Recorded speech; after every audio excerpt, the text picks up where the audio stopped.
فرماتے ہیں کہ یہودی کا بیٹا حضور کے پاس آ کے کھڑا رہتا تھا، خدمت کرتا تھا، بیمار ہو گیا تو محبوب کی مارداری کرنے چلے گئے۔ اعلیٰ حضرت کو حدیث دیکھ کے فرماتے ہیں اس بچے کی سوچ میرے محبوب کے غلاموں جیسی تھی، وہ حضور کے بارے میں غلاموں جیسی سوچ رکھتا تھا، پیار کرتا تھا، تو رب کریم نے ایمان نہیں مرنے دیا، مرتے وقت کلمے کی توفیق عطا فرمائی۔ آپ فرماتے کچھ لوگوں کی سوچ صحیح نہیں ہوتی، کلمے کے باوجود ترمذی میں لفظ موجود ہے، نبی پاک صلی اللہ علیہ وسلم نے فرمایا کچھ لوگ مسلمانوں کے ساتھ رہتے ہیں، کھاتے ہیں، پیتے ہیں، مرتے ہیں تو جنازے بھی ہوتے ہیں، لیکن قیامت کے دن وہ یہودیوں اور عیسائیوں کے ساتھ کھڑے کیے گئے۔ یا رسول اللہ کیوں؟ فرمایا اس لیے کہ وہ اندر سے مسلمان نہیں تھے، وہ ہر وقت ان کی تعریف کرتے تھے، ہر وقت ان کی بات کرتے تھے۔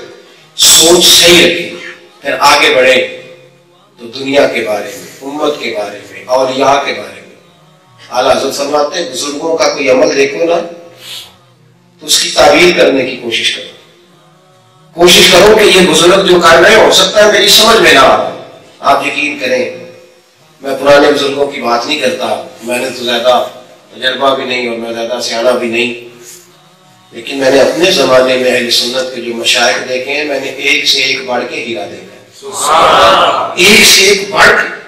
میں کبھی مایوس نہیں ہوا اپنے بزرگوں سے، اور کسی جگہ مجھے کبھی تکلیف نہیں پہنچی کہ کچھ نہیں ہو سکتا، کچھ نہیں بن سکتا۔ یہ کیسے ہو گیا؟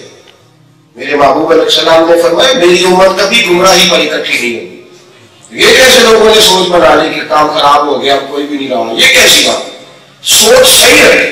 ہاں کسی بزرگ کا کوئی فعل آپ کی سمجھ میں نہیں آتا تو آپ سوچ مثبت رکھیں، کہیں ہو سکتا ہے کوئی مجبوری ہو سکتا ہے کوئی اس کے علاوہ بات ہو، میری بات مثبت رکھیں۔